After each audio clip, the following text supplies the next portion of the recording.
Welcome to Gardening TLC. My name is Michelle and I live in Northern Illinois Zone 5.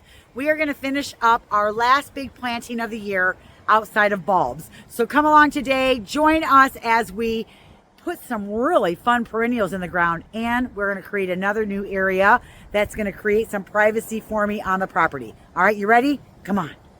The sun is definitely up over the houses now, so I'll get it from this angle, and then once the sun travels over the whole property later tonight, I'll get you a straight on view. But this is a little berm that I wanted to put in here, and it's going to be kidney shaped. This is everything that's going to go in this little berm, and I'll cut out the shape of the bed next year, like cardboard, and mulch it. Right now, I just want to get these in the ground. I have a hard time overwintering arborvitaes in pots at the store. So whenever I have any left, I always try to find a place to either gift them to somebody to put in the ground, or if I have a place, I get them in the ground. So this year I had 8 that were actually left. So these 5 here are the Thuja Occidentals, or the Hess Winter Green. This is the exact same one that I planted over by the she shed, and I really like this one. It's got a nice columnar pyramidal shape, and it holds a decent green color throughout the winter months. It does have less bronzing, but you can see it does get these little brown berries on it, which sometimes always makes it look like there's a problem with it, but they're usually pretty healthy. Now over here, this is on the east side of my property. The storms come in from the west, the northwest, so we're hoping that these are protected. I will spray these out with wilt stop, and they're a pretty good size right now. So once these are in the ground, I would say that these are at least 6 to 7 feet. And I do have one though right here where the top totally browned out on it. So we're actually going to trim that out. Hopefully we don't stunt the growth on it, but I did put it on the outside edge just in case. So overall, I'm really liking this. These will grow 20 to 30 feet high, and they get 3 to 4 feet wide. And we have done our spacing at 4 feet so that they barely touch when they grow together. And we planted them in an arc. I don't know if you can see that it's in an arc, but it is. They also are growing in zone 3 through 9. Now, arborvitaes can grow in sun or part sun, but they need at least 6 hours of sun a day. You could probably get away with 4, but that's really pushing it. In each of these little buckets that I have here, one here and one here, I have a 9 bark, and this is the Summer Wine Black. These are the same ones that I had in the pots up by the front entrance to the porch.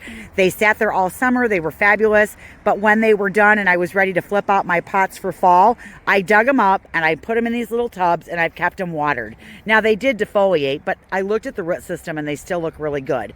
So this is the Summer Wine Black. They grow in zone 3 through 7, and they get white flowers in the spring, but they have a really super dark colored foliage on them, which I'm absolutely loving that I'm going to have that contrast out here. And they're going to get anywhere from 5 to 6 feet tall and wide. So I did space them so that they're 10 feet away from the arborvitaes. And then I have another shrub right here we'll talk about, but they're 6 feet away from my center shrub right here. And then I have another one right over there. So that was one of the things that when I plant shrubs in a pot, I always want to make sure I pull those out and I can get those in the landscaping. This bed, I knew I was going to do it. I didn't know that I was going to get it in this fall, but I've decided, you know what? I've got the guys, I've got the time. I don't really have the time, but they have the time, and I want to make sure they get their hours. So it's like, all right, let's get these in the ground. I have talked about this before. If you're going to fall plant an arborvitae, you definitely have to water like every 3rd day. You got to get out here and get water on this thing. Even if it's raining, you want to make sure it's crazy hydrated going into winter. And I will also winter these over with wilt stop on them. We've had 2 mild winters back to back. And if I want these to survive, especially doing a planting now, I want to make sure I keep that root ball nice and hydrated. Here where I live, evergreens really don't have the ability to pull water up through their roots in the winter because the ground is frozen. So I want to make sure I am watering all the way like into December, maybe to the end of December. And if I have mild days where I feel like there's no snowpack for moisture, I will come out here and get water on them through the winter. So we'll make sure that we do that. Now we have this little beauty right here that is also defoliated. We do have a little bit of the flowers left on here, and that is why I'm growing this. I saw this at someone's house in the spring, and I thought it was absolutely gorgeous. This is a heptacodium, or a 7-sun flower. And this one is the Temple of Bloom from Proven Winners. So this grows in zone 5 through 9. We're hoping that it's going to take because I really want this thing to grow. What I'm going to do as this grows is I probably will prune out the bottom branches to kind of make it look like a little tree. But doesn't it have a nice not branching structure to it? I really like it. I know it doesn't look like much now, but I'm pretty excited to put this in. Now, I have another one too, and I decided to plant it near this, but in a different area. I'll show you that in just a second. This is going to be the whole bed right here. We're going to cut it out in a kidney shape. I'm not adding anything else to it. These are all shrubs that will grow without me having to do anything to them except get them established. So we are adding this bed to create a privacy. Had 2 nights of frost and it took out a lot of the annuals, so they need to get pulled. And one of the areas where I really want to make sure I get that done is right here. So the zinnias are definitely done. The alyssum still looks good, and I'll probably leave that for a little while, but I want to get everything else out of this bed here. That way it kind of tidies it up. But I also have some mangaves in here that I want to get dug up. I'm amazed that some of the petunias still have flowers on them. I'm going to pull them anyways because I'm just, delaying the inevitable. These will eventually die, and then it's going to be cold, so I kind of want to get ahead of it. But what I do want to show you real fast is, look, there's some little flowers on our Veronica. This is a ground cover Veronica called Waterberry Blue. I just love that it has flowers on it. So we're going to go through, we're going to leave the alyssum. We are definitely going to pull all of the zinnias. And then we're going to come in here, see the Bidens are completely done. We'll be pulling those up. I also want to add some perennials to this bed, and we're going to start right here at the end on the back side of the wall. In here, we have some beautiful Jacob's Ladder called Heaven Sent from Proven Winners, and I enjoy this plant so much. It blooms these absolutely beautiful blue flowers on it in the spring, and then it has this 2-tone foliage on it, which I think is absolutely fabulous.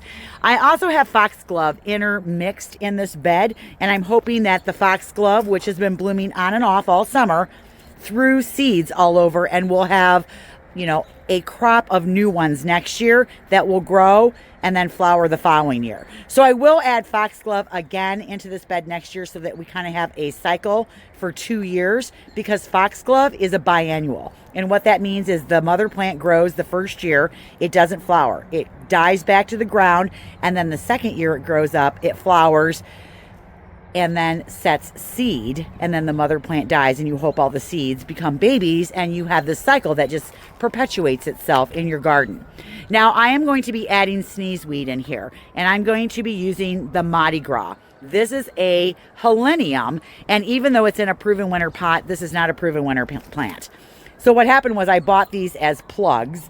I potted them up into the only extra pots that I had, which were these, and wanted them to grow on some bigger roots before I put them in the ground.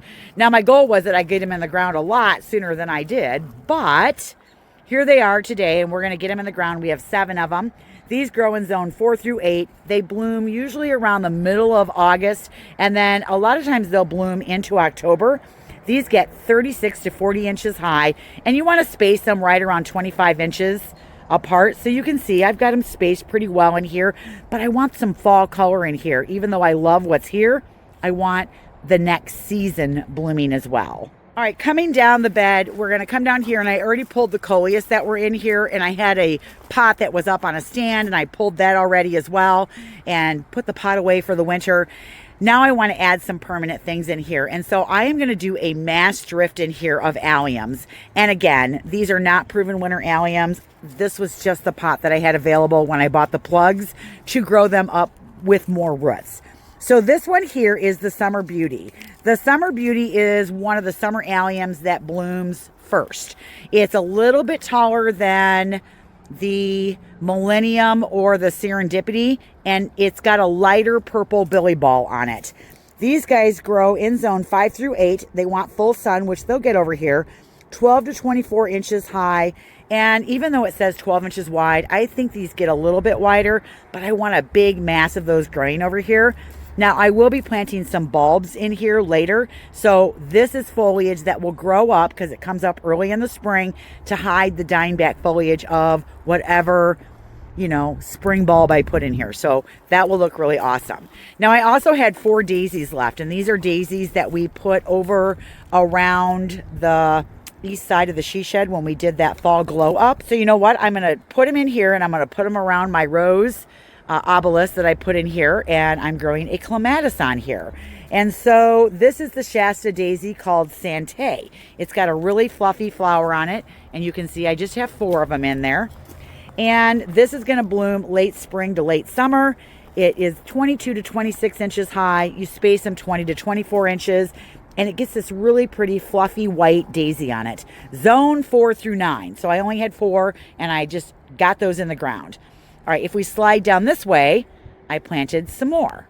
In this area, I am going to end it off by putting some echinacea in the ground, and I have decided to plant the powwow wildberry. I really like that one. It's a little bit of a shorter cultivar, only 16 to 20 inches high. I spaced them probably 12 inches apart, so I'm growing them pretty close together. Now behind that, I have this beautiful clethra, or a summer sweet. This is the Sugar Tina from Proven Winners. It doesn't get very big. In fact, it's pretty close to full size. It only gets like 2.5 to 3 feet tall and wide. It has the most wonderful smelling flowers on it in the summer. And here are those little flower panicles right there. But it has a nice color on it in the fall in the garden, so I do like that. But we are going to dot some of these echinaceas in here through here, and I put a few over there. Those are the 4 perennials that we're going to get in the garden over here, and it kind of finishes off what we're wanting to plant behind the wall.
More arborvitaes to plant, and what I'm trying to create here again is a screen so that I separate my property from the garden center.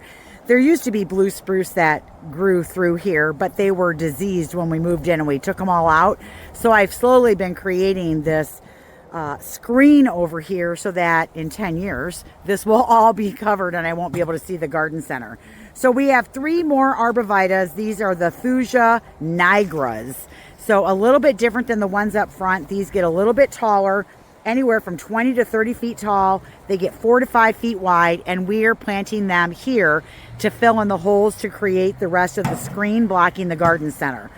They grow in zone 2 through 7, so a little bit better on the cold hardiness on this. It's got a nice, pretty, lacy foliage on it. It does retain its color all year long. And I really think that this is going to be nice. We will eventually add some other things back over here to make it a pretty berm or hedge, but I do like the foliage on this one.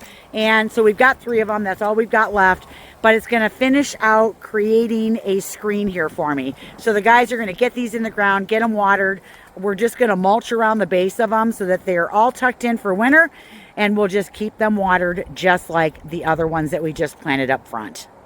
Let's just take a little bitty look at this. So one of the reasons that we put this in was because we wanted to create a little bit of privacy and a sense of intimacy by pulling beds in closer to the house instead of putting them way out. I still have the big grass expanse behind that, but I want to create some screens because this is a busy road and I'm not in love with it. So by planting some of the plantings closer to the house, I'm going to create that sense of intimacy. It's going to take it 5 years to grow up, but you know, that's okay. Now I like this bed because it's low maintenance. Over here on the right, we've got a beautiful red point maple that we planted last year, so that's still got to grow. And then we do have our Chinese lilac trees. These are the ivory silk. I did plant a 7 Suns in between those, so I think that's going to look really nice there. And over here, I just like the low maintenance of this bed. In the spring, I will go around the outside edge with my sod cutter and cut out the shape of the bed. Then I'll lay cardboard and put mulch on top, and that's it. This is so low maintenance. 9 barks, you don't have to prune them. 7 Suns, you don't have to prune them. Arborvitaes, you don't have to prune them. I just have to keep them watered. That's it. So loving this. Wow, what a difference that made to take those zinnias out and take the grasses out of the pots. So I love that I can see my calicarpa in here. Isn't that great? I love all the berries on there, and I like the way the branches arc out from the center of the shrub. I think this thing is so gorgeous. I love it. If we take a look, you can see I do have the helenium planted in here. So we're going to let those just sit in there, settle in. They'll get a few roots on them, but then they'll just go to sleep. If we go down a little ways, I did pull a lot of annuals out of here. You can see that I pulled all of the cleomes, all of the pansies. I did end up digging up all of my mangaves, and I got those in a pot. Here we have all the alliums planted, and we watered everything in. We've got the 4 daisies right here. Give you another look at it coming back this way. It doesn't look like much because they're end of the season plants, and they're really just going to go to sleep. And then the cone flowers mixed in right here. We do have our 3 arborvitaes that we planted in the ground over here. And so again, I'm trying to create kind of a layered screen. We have a little spruce that we planted there. We've got our autumn blaze maple. We have a Black Hills spruce over here. There's our 3 new arborvitaes. If we swing around this way, there is a birch tree back there. There's a big pussy willow that I planted that I could harvest off of. And then we've got our 2 maple trees behind our line of arborvitaes here. So that's coming along, and again, it's going to take it time, but I love that we're starting to create this screen here to block off our view from the garden center. I hope you guys enjoyed today's video. Thanks for tagging along with me as we finished planting the last of the big areas. I do have bulbs left to plant, so that'll be coming up here in the next couple weeks. You can kind of see the plan and the scheme of what I'm thinking for that. Thanks so much for watching. I hope you have a great day. I hope you get your hands in the dirt today. I'm Michelle, and we'll see you next time. Bye, everyone.